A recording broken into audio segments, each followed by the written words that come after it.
मेरी 14 साला हसीन साली कुछ दिनों के लिए हमारे घर रहने आई। मैं जिसे बच्ची समझ रहा था वो तो पूरी आग निकली। मेरी बीवी अस्पताल में अपनी माँ के साथ दाखिल थी, इसलिए मेरी सास रात को मेरी साली को मेरे पास छोड़ गई। मैंने उसे बच्ची समझकर अपने साथ सला लिया कि कहीं वह नए घर में डर न जाए, लेकिन उसने तो आधी रात को मेरे साथ ही बेड पर, रात के 12 बजे के करीब मेरे कमरे के दरवाजे पर दस्तक हुई। तो मैं जान गया कि मेरी साली नेदा ही होगी, क्योंकि वो इस वक्त पूरे घर में अकेली थी और वह पहली दफा हमारे घर रहने के लिए आई थी। तो शायद उसे रात के उस पे डर लग रहा था। जैसे ही मैंने दरवाज़ा खुला तो ये देखकर मेरी हैरत के अंतहा न रही कि वह नियम बरहनासी नाइटी पहने दरवाजे पर खड़ी थी। मुझे देखते ही कहने लगी कि उर्शिद बाई, मुझे आपके घर में बहुत खौफ महसूस हो रहा है। क्या मैं रात आपके साथ आपके कमरे में गुजार सकती हूँ? मेरी नज़र में तो नेदा एक 14 साल की बच्ची थी, लेकिन मैं पहली बार उसे यूं देख रहा था। वो तो किसी गुलाब के कली की तरह तरोताज़ा थी। 14 साल की उम्र में ही उसका बदन भरपूर जवान हो गया था। कमरे में मदम रोशनी होने के बावजूद भी नी बरहना नाइटी में उसका जिस्म का हर हिस्सा वाज़ेह नज़र आ रहा था। वो मेरी बीवी की छोटी बहन थी, यही सोचकर मैंने उसके वजूद से नज़र चराई और उसे सोने के लिए सोफे पर तकिए रख कर दे दिया और खुद बेड पर लेटकर मोबाइल चलाने लगा। मेरी शादी को 5 साल होने वाले थे और मेरी शादी के वक्त नेदा एक 9 साल की बच्ची थी। मेरा अपने ससुराल बहुत कम जाना होता था, इसलिए मैं नेदा को अभी तक बच्ची ही समझ रहा था। लेकिन मुझे क्या खबर थी कि वो तो पूरी क़यामत बन चुकी है। मैं मोबाइल में मगन था और नेदा सोफे पर बेचैन लिटी थी। रात के उस पहर मोबाइल पर भी एक से बढ़कर एक सामान सामने आ रहा था, जिसकी वजह से मेरे सोए हुए जज्बात जाग रहे थे। मैंने नेदा को आवाज़ देकर पूछा कि कोई मसला है क्या? नेदा कहने लगी कि इरशद भाई, ये सोफ़ा बहुत छोटा है और मेरे पाँव सोफे से बाहर जा रहे हैं, जिसकी वजह से मैं सही तरह से लेट नहीं पा रही। नेदा की बात सुनकर मैंने कहा कि ठीक नेदा, तुम बेड पर आ जाओ, मैं सोफे पर बैठ जाऊंगा। नेदा जैसे ही बेड पर आई तो मैं अपना तकिया लेकर उठने लगा, लेकिन नेदा ने मेरा हाथ पकड़कर रोक लिया और कहने लगी कि अर्शिद भाई, आप किया सारी रात बैठे ही रहेंगे, मेरे साथ यहीं बेड पर सो जाएं, मुझे कोई परेशानी नहीं होगी। मेरे लिए नेदा के जिस्म से नज़रें हटाना मुश्किल हो रहा था। मैंने बहुत मुश्किल से नेदा की बात मानकर दूसरी तरफ करवट बदली और मोबाइल चलाने लगा। मुझे पता ही नहीं चला कि कब मेरी आंख लग गई। अभी मुझे सोए हुए कुछ ही देर गुजरी थी कि अचानक ही मेरी आंख खुली और मेरे रोंगटे खड़े होने लगे। मैं सोच भी नहीं सकता था कि जिसे मैं एक काम उम्र बची समझ रहा हूँ, वो तो पूरी शराब है। हर गुजरते पल के साथ मेरे दिल में जज्बात का तूफान ठांठे मारने लगा था, लेकिन मैं बहुत मुश्किल से खुद पर काबू पा रहा था। लेकिन फिर नेदा ने मेरे साथ कुछ ऐसा किया कि मेरे कदमों तले ज़मीन निकल गई और न चाहते हुए भी मैं उसकी बात मानने पर मजबूर हो गया।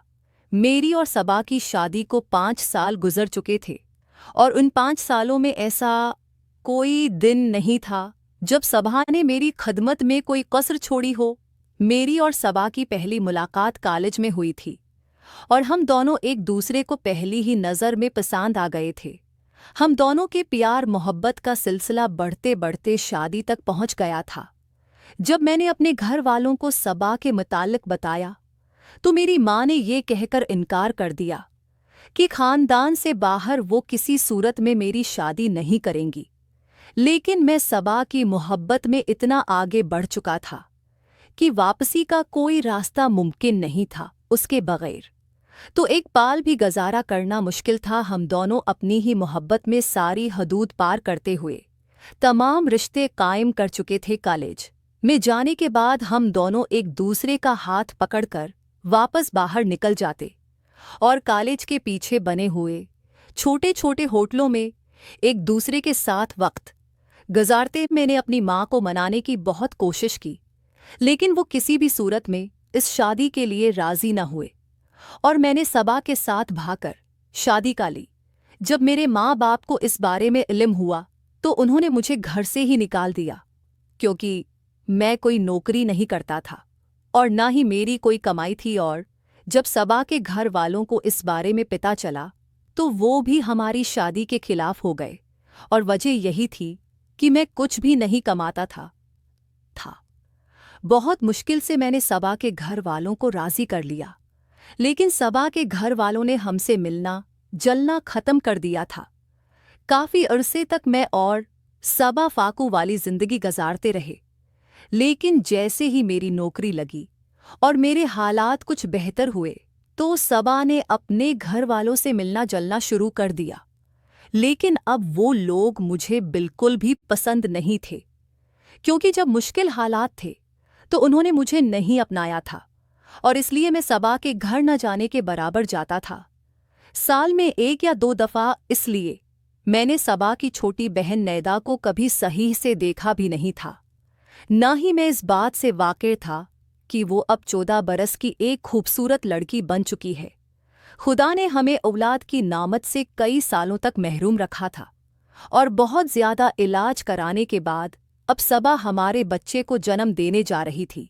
मेरे घर वाले तो थे ही नहीं, इसलिए मजबूरा मुझे सबा की माँ को बुलाना पड़ा। और जब हम सबा को अस्पताल लेकर गए तो डॉक्टर ने बताया कि सबा को 1-2 दिन अस्पताल में दाखिल रहना पड़ेगा। प्रेगनेंसी के उस अरसा में सबा को बहुत सी बीमारियां हो चुकी थी, इसलिए उसका केस काफ़ी मुश्किल था। सबा के वालिद कहीं शहर से बाहर गए हुए थे, इसलिए सबा की वालदा ने उसकी छोटी बहन को मेरे पास हमारे घर में छोड़ दिया, क्योंकि वो उसे अकेला नहीं छोड़ सकती थी। मैं बहुत अरसा बाद सबा की बहन नदा को पहली दफ़ा देख रहा था, और मैं उसको देखकर हैरान रह गया था। मैं तो सबा की खूबसूरती का ही दीवाना था, लेकिन उसकी छोटी बहन तो उसे कहीं ज़्यादा खूबसूरत थी, और उसे देखकर मैं सबा को भूल गया था। नीदा ने सबा की गैरमौजूदगी में घर के सारे काम काज बहुत अच्छे से किए, और मुझे बिल्कुल महसूस नहीं हुआ कि सबा घर में नहीं है। उसने सारे घर को सलीके से साफ सुथरा करके सोने की तैयारी शुरू की तो मैं भी अपने कमरे में चला आया। लेकिन थोड़ी ही देर बाद जब कमरे के दरवाजे पर दस्तक हुई तो मैं जान गया कि नेदा आई है। शायद उसे किसी चीज़ की ज़रूरत थी, लेकिन मैं इस बात से बिल्कुल बेखबर था कि नेदा तो कुछ और ही इरादा लेकर आई है। पहले तो वो सोफे पर आराम से बैठ गई और कहने लगी कि मुझे बहुत ज़्यादा अकेलेपन में खौफ महसूस हो रहा था, क्योंकि ये घर मेरे लिए बिल्कुल नया है। इसलिए मैंने सोचा कि क्यों ना मैं आपके कमरे में ही रात गुजार लूँ। मैंने नेदा से कहा कि अच्छा किया जो तुम चली आई, ये तुम्हारा अपना ही घर है, तुम यहाँ आराम से सो सकती हो। लेकिन नेदा को यूं नियम बरहना नाइटी में देखकर मेरी नज़रें बार बार उसके जिस्म का तवाफ कर रही थी। मुझसे बातें करते करते वो सोफे पर लेट गई, और मैं बहुत मुश्किल से उससे नज़रें चुराकर अपने फ़ोन में ध्यान लगाने लगा। थोड़ी ही देर में वो बेचैनी से करोटे बदलने लगी। मेरा ध्यान बार बार भटक कर उसके वजूद पर जा रहा था, और जब मैंने उसे बेचैन देखा तो मैं पूछ रहा था कि क्या हुआ है। वो कहने लगी कि ये सोफ़ा बहुत ज़्यादा गैर आरामदा है और मैं उस पर आराम से सो नहीं सकती। ये सुनते ही मैंने उसे कहा कि वो बेड पर आकर सो जाए और सोफे पर मैं सो जाऊंगा। वो जैसे ही बेड की तरफ आई तो मैं